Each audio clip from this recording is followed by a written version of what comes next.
जय हिंद साथियों। आज के वीडियो में हम वैदिक सभ्यता या संस्कृति से संबंधित महत्वपूर्ण तथ्यों को देखेंगे जो आगामी परीक्षा की दृष्टि से महत्वपूर्ण हैं। पिछले क्लास में जहां हमने हड़प्पा सभ्यता में देखा था वह एक नगरीय सभ्यता थी। इसके बाद वैदिक सभ्यता जो कि ग्रामीण सभ्यता हो जाती है। यह हमारे भारत के इतिहास में उल्टे क्रम में दिखाई पड़ता है, पहले नगरीय फिर ग्रामीण, इसके बाद फिर नगरीय। बात करते हैं वैदिक सभ्यता या संस्कृति के बारे में। वैदिक संस्कृति की जानकारी मुख्यतः वेदों तथा ब्राह्मण ग्रंथों, अरण्यक एवं उपनिषदों से प्राप्त होता है, इसलिए इसे वैदिक संस्कृति की संज्ञा दी गई है। इसके साथ साथ कुछ अभिलेख भी प्राप्त हुए हैं, किंतु इसकी जानकारी अधिकतर वेदों, धार्मिक ग्रंथों से ही प्राप्त होती है। वैदिक शब्द वेद से बना है जिसका अर्थ ज्ञान होता है। वैदिक साहित्य को श्रुति साहित्य अथवा संहिता के नाम से भी जाना जाता है। इसे श्रुति साहित्य इसलिए कहा गया क्योंकि कई कालों तक एक लोगों से दूसरे लोगों को सुनकर या बोलकर ही आगे बढ़ाया गया था। इसका आगे संकलन करते हैं वेद व्यास एवं कृष्ण द्वापायन। वैदिक संस्कृत के निर्माता आर्य थे। अब अगर हम बात करें आर्य, तो आर्य कौन थे इसको हम आगे जानेंगे। आर्य शब्द संस्कृत भाषा का शब्द है जिसका अर्थ श्रेष्ठ होता है। श्रेष्ठ जातिगत रूप में नहीं बल्कि भाषागत रूप में बताया गया है। बात करते हैं आर्य कौन थे। आर्यों के बारे में विभिन्न विद्वानों ने अलग अलग मत दिए हैं। जैसे देसी मत में बाल गंगाधर तिलक के अनुसार इन्होंने अपनी पुस्तक the Arctic Holmes of the Aryans में आर्यों का आगमन आर्कटिक प्रदेश से बताया है। इसी प्रकार DS त्रिवेदी द्वारा आर्यों का आगमन देविका प्रदेश से माना है। वर्तमान समय में देविका नदी मुल्तान अर्थात अफगानिस्तान में बहती है। स्वामी दयानंद सरस्वती इन्होंने अपनी प्रसिद्ध पुस्तक सत्यार्थ प्रकाश में आर्यों का आगमन तिब्बत क्षेत्र से बताया है। इसी प्रकार डॉक्टर SD कल्ला इन्होंने आर्यों को कश्मीर प्रदेश से बताया है। गंगानाथ झा के अनुसार आर्यों का मूल निवास स्थान ब्रह्मर्षि प्रदेश अर्थात सिंधु से सरस्वती नदी के मध्य का भाग ब्रह्मर्षि प्रदेश कहलाता है। डॉक्टर संपूर्णानंद एवं डॉक्टर अविनाश चंद्र दास द्वारा आर्यों को सप्त सिंधु प्रदेश का बताया गया है। साथियों, पेपर में कई बार यहाँ से क्वेश्चन पूछ लिया जाता है कि आर्कटिक प्रदेश से किसने बताया है, या देविका प्रदेश से किसने बताया है, या तिब्बत से किसने बताया है आर्यों को, या आर्यों को कश्मीर का किसने बताया है। इस दृष्टि से यह अत्यंत महत्वपूर्ण है। इसे आप अपनी कॉपी में नोट करते हुए चलिएगा क्योंकि हर एक पॉइंट से क्वेश्चन बना है और आता ही रहेगा। बात करते हैं विदेशी मतों के बारे में, तो इनमें प्रमुख हैं गाइल्स के अनुसार इन्होंने आर्यों को यूरोप में हंगरी अथवा डेन्यूब नदी का टीका बताया है। इसी प्रकार हर्ट एवं पेनका ने आर्यों की शारीरिक बनावट के आधार पर आर्यों को जर्मनी प्रदेश का बताया है। गार्डन चाइल्ड ने आर्यों को दक्षिणी रूस का निवासी बताया है। इन सभी मतों में सर्वाधिक महत्वपूर्ण मत मैक्स मूलर महोदय का है। इनके अनुसार आर्यों का मूल निवास स्थान मध्य एशिया में बैक्ट्रिया था। बात करते हैं इस सभ्यता के जानकारी के स्रोतों के बारे में, तो इस सभ्यता में जानकारी के स्रोतों में साहित्यिक एवं पुरातात्विक दोनों प्रकार के साक्ष्य उपलब्ध हैं, जिनमें साहित्यिक स्रोतों को पढ़ा भी गया है। इसके पूर्व हड़प्पा सभ्यता में साहित्यिक स्रोत तो प्राप्त होते हैं किंतु उनको पढ़ा नहीं गया हुआ है, जबकि इस काल के साहित्यिक स्रोतों को पढ़ा गया है एवं उसका विश्लेषण किया गया है। बात करें पुरातात्विक स्रोतों की, तो ईरान से प्राप्त 2200 ईसा पूर्व के एक अभिलेख में सर्वप्रथम हिंद यूरोपीय भाषा का साक्ष्य प्राप्त होता है। यहीं से कुछ वर्ष पूर्व लगभग 1600 ईसा पूर्व का कसाइट अभिलेख तथा सीरिया में 1400 ईसा पूर्व का मितन्नी अभिलेख प्राप्त हुआ है, जिसमें आर्य नाम का उल्लेख सर्वप्रथम मिलता है। इसके बाद एशिया माइनर में स्थित बोगजगोई से 1400 ईसा पूर्व में एक अभिलेख मिला है, जिसे बोगजगोई अभिलेख का नाम दिया जाता है। इस अभिलेख में दो कबीलों खत्ती और मितन्नी के बीच संधि का उल्लेख है। संधि की शर्तों की रक्षा के लिए कुछ देवताओं को साक्षी बनाया गया है। इन देवताओं में इंद्र, मित्र, वरुण और नासत्य देवता प्रमुख है। इसमें अग्नि का उल्लेख नहीं मिलता है, किंतु अगर हम ऋग्वेद में देखें तो नासत्य का उल्लेख मिलता है, जिनकी तुलना अग्नि से की जाती है। परीक्षा में यहाँ से भी कई बार प्रश्न पूछा गया है कि बोगज गोई अभिलेख में किन देवताओं के नामों का उल्लेख मिलता है। पहला इंद्र, दूसरा मित्र, तीसरा वरुण और चौथा नासत्य। इसमें अग्नि का उल्लेख नहीं मिलता, इस बात का ध्यान रखिएगा। बात करें अगर साहित्यिक स्रोतों की, तो साहित्यिक स्रोतों में प्राप्त साक्ष्यों के अंतर्गत वेद, ब्राह्मण ग्रंथ, अरण्यक एवं उपनिषद आदि को शामिल किया जाता है। आइए हम चारों वेदों एवं उनसे संबंधित ब्राह्मण, अरण्यक, उपनिषद एवं मंत्रों का उच्चारण करता तथा इसके उपवेद इत्यादि को एक ग्राफ के माध्यम से समझते हैं, जिससे चीजें आसानी से समझ में आ सके। यहाँ एक हम आपको छोटा सा ट्रिक भी बताएंगे इन सबके ब्राह्मण ग्रंथों, अरण्यक और उपनिषदों को याद रखने का, जिससे आप भविष्य में कभी भूलेंगे नहीं। बात करें पहले वेद की, पहला वेद है ऋग्वेद। इसका ब्राह्मण ग्रंथ ऐतरेय कौशितकी, अरण्यक ऐतरेय कौशितकी, इसी प्रकार उपनिषद भी ऐतरेय एवं कौशितकी है। अब ऋग्वेद अगर पहला वेद है तो इसे हम हिंदी में एक भी लिख सकते हैं, जिसमें ए से बन जाएगा ऐतरेय और का से बन जाएगा कौशितकी। इसको इस प्रकार से भी याद रख सकते हैं। इसके मंत्रों को उच्चारण करने वाले को होत्रा कहा जाता है तथा इसका उपवेद आयुर्वेद है। इसी प्रकार दूसरा वेद सामवेद, जिसका ब्राह्मण ग्रंथ तांड्य, जैमिनी, अरण्यक, छांदोग्य, अरण्यक, जैमिनीय, उपनिषद, छांदोपनिषद, जैमिनीय। साथियों बात करें सामवेद की, तो सामवेद में ही सांगीतिक ध्वनियों सारे, गामा, पा इत्यादि का उल्लेख मिलता है। जिस प्रकार संगीत में कुछ ध्वनियां होती हैं, उसी प्रकार यहाँ पे भी अगर आप ध्वनि बना लें, जैसे तांड्य और जैमिनी का तज, छांदोग्य, अरण्यक और जैमिनी का छज, इसी प्रकार छांदोपनिषद और जैमिनी का छज, तो इसे आसानी से याद रखने के लिए तज, छज, छज, इस प्रकार संगीत ध्वनियों के माध्यम से आप समझ सकते हैं कि कौन सा ब्राह्मण या अरण्यक या उपनिषद कौन से वेद से संबंधित है। बात करें सामवेद के मंत्रों का उच्चारण करने वाले को क्या कहा जाता है, तो उसे उद्गाता कहा जाता है और इसके उपवेद को गंधर्व वेद कहा जाता है। बात करते हैं तीसरे वेद यजुर्वेद की।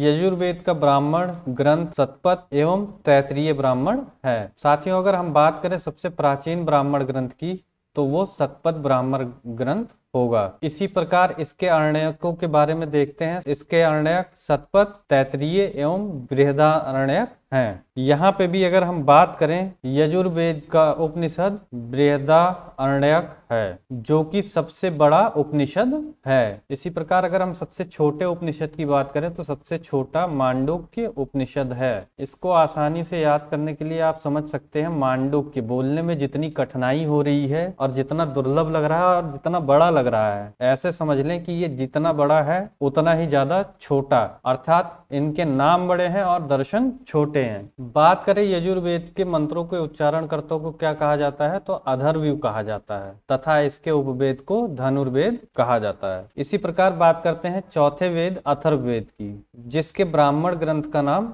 गोपथ है। इसका कोई भी अरण्यक ग्रंथ नहीं है। इसके उपनिषद मुंडक, मांडुक और प्रश्नोपनिषद हैं। बात करें अगर सत्यमेव जयते कहाँ से लिया गया है, तो यह मुंडक उपनिषद से ही लिया गया है। इसके उच्चारणकर्ता को ब्रह्मा या ब्रह्म कहा जाता है। इसके उपवेद को शिल्पवेद कहते हैं। बात करें अथर्ववेद के रचयिता के बारे में, तो इसकी रचना किसने की थी, अथर्व ऋषि द्वारा। इन्हीं के नाम पर इस वेद का नाम पड़ा है। साथियों बात करें अगर हम वैदिक सभ्यता की, तो वैदिक सभ्यता को प्राप्त साक्ष्यों के आधार पर दो कालखंडों में डिवाइड किया गया है। पहला ऋग वैदिक काल या पूर्व वैदिक काल, जिसका समय 1500 ईसा पूर्व से 1000 ईसा पूर्व माना जाता है, और दूसरा उत्तर वैदिक काल, जिसका समय 1000 बीसी से 600 बीसी माना जाता है। बात करते हैं वेदों से संबंधित प्रमुख तथ्यों की।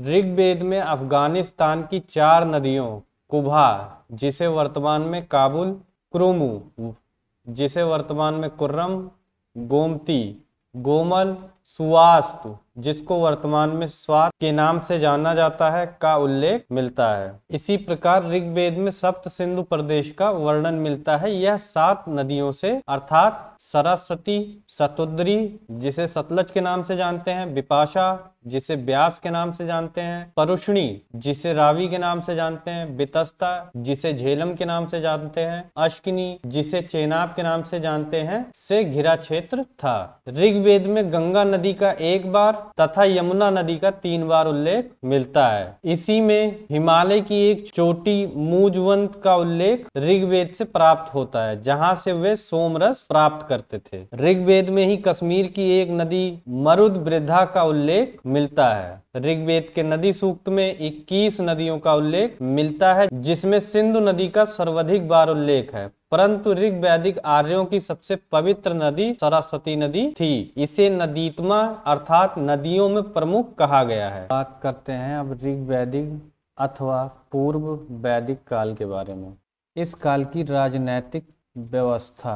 वैदिक काल में परिवार पितृसत्तात्मक था। परिवार जो था वो कुल में बटा था। कुल के मुखिया को कुलपा की संज्ञा दी जाती थी और कई कुलों को मिलाकर ग्राम का निर्माण होता था, जिसके मुखिया को ग्रामणी कहा जाता है। कई ग्रामों को मिलाकर विश्व बनता था, जिसके प्रधान को विश्वपति कहा जाता था। कई विषयों को मिलाकर जन का निर्माण होता था, जिसके प्रधान को जनपति कहा जाता था या राजन कहा जाता था। ऋग्वेद में हमें जन की 175 बार उल्लेख मिलता है। ऋग्वेद में राजनैतिक संस्था के रूप में सभा, समिति एवं विदथ जैसी संस्थाओं का उल्लेख प्राप्त होता है। संभवतः सभा में वरिष्ठ एवं विद्वान लोग तथा महिलाएं भाग लेती थीं। वहीं समिति आम लोगों की सभा थी। यहाँ पर जन सामान्य के मुद्दों पर विचार विमर्श किया जाता था। वहीं अगर विदथ की बात करें, विदथ ऋग्वैदिक प्राचीन संस्था थी, जिसमें केवल वरिष्ठ लोग ही भाग लेते थे। आगे चलकर उत्तर वैदिक काल में इस संस्था का विलोप हो जाता है और उत्तर वैदिक काल में सभा, समिति जैसी संस्थाएं ही उपस्थित रहती हैं। अथर्ववेद में सभा और समिति को प्रजापति की 2 पुत्रियां कहा गया है। अथर्ववेद में ही अंग और मगध जैसे जनपदों का उल्लेख प्राप्त होता है। वहीं ऋग्वेद से हस्तिनापुर तथा कौशाम्बी जैसे आद्य नगरों की चर्चा मिलती है। बात करें इस काल में दी जाने वाली कर की, तो कर से संबंधित एक शब्द मिलता है जिसे बलि की संज्ञा दी जाती है। संभवतः यह उस समय एक प्रकार का कर था जिसे जनता अपने इच्छा अनुसार देती थी। बात करते हैं ऋग्वैदिक कालीन समाज व्यवस्था की। ऋग्वैदिक समाज कबीलाई प्रवृत्ति का था, जिसका मुख्य पेशा पशुपालन था और कृषि इनका दूसरा पेशा था। कृषि के लिए ऋग्वेद में 24 मंत्रों का उल्लेख किया गया है। ऋग्वैदिक समाज पुरुष सूक्त के 10वें मंडल के अनुसार 4 भागों में विभाजित था: ब्राह्मण, क्षत्रिय, वैश्य एवं शूद्र। शूद्र की प्रथम बार चर्चा पुरुष सूक्त के 10वें मंडल में मिलता है।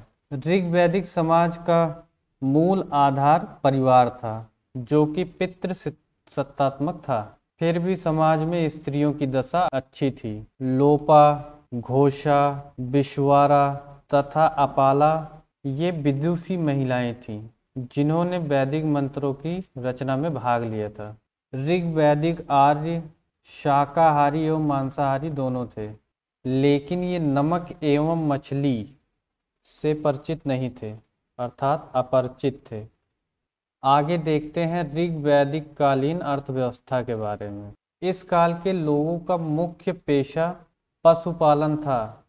ऋग्वेद में गाय का 176 बार उल्लेख मिलता है, जो इसके महत्व को दर्शाता है। अर्थात इस काल के लोगों के लिए गाय महत्वपूर्ण पशु था। इस काल के लोग अर्थात ऋग्वैदिक आर्य हाथी एवं बाघ से अपरिचित थे।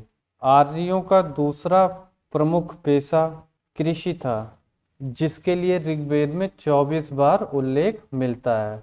ऋग्वेद में एक ही अनाज जौ या यौ का उल्लेख मिलता है।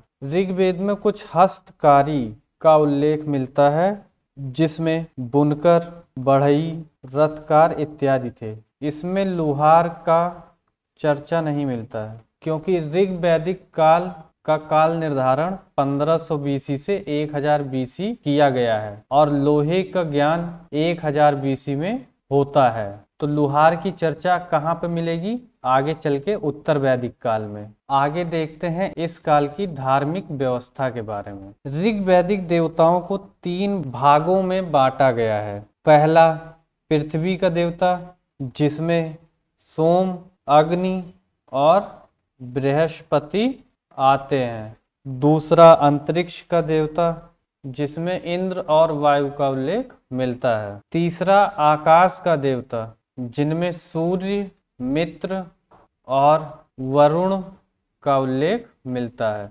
नैतिक नियमों का संरक्षक वरुण को माना जाता है तथा यही पापियों को दंड देने वाले देवता भी हैं। इन्हें यूनान के देवता ओरोनोज और ईरान में आहुर मजदा के नाम से जाने जाता है। धौ आकाश के सबसे प्राचीन देवता माने जाते हैं।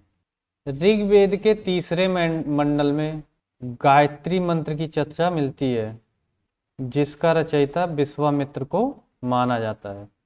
ऋग्वेद के 2 से 7वें मंडल को वंश मंडल कहा जाता है। इन्हीं मंडल के ऋषियों के आधार पर उत्तर वैदिक काल में गोत्र व्यवस्था की शुरुआत होती है। गोत्र शब्द की प्रथम बार चर्चा ऋग्वेद में मिलती है। वहीं गोत्र व्यवस्था का वर्णन उत्तर वैदिक काल में मिलता है। भक्ति शब्द का प्रथम उल्लेख श्वेताश्वर उपनिषद में मिलता है, जो कि यजुर्वेद का भाग है। निर्गुण ब्रह्मा की चर्चा नारदीय सूक्त में प्राप्त होता है। पुनर्जन्म के बारे में जानकारी बृहदारण्यक उपनिषद से प्राप्त होता है। सबसे बड़ा उपनिषद बृहदारण्यक उपनिषद है और सबसे छोटा उपनिषद मांडुक्य उपनिषद है। तो यह था आपका वैदिक काल एवं ऋग वैदिक काल से संबंधित महत्वपूर्ण तथ्य।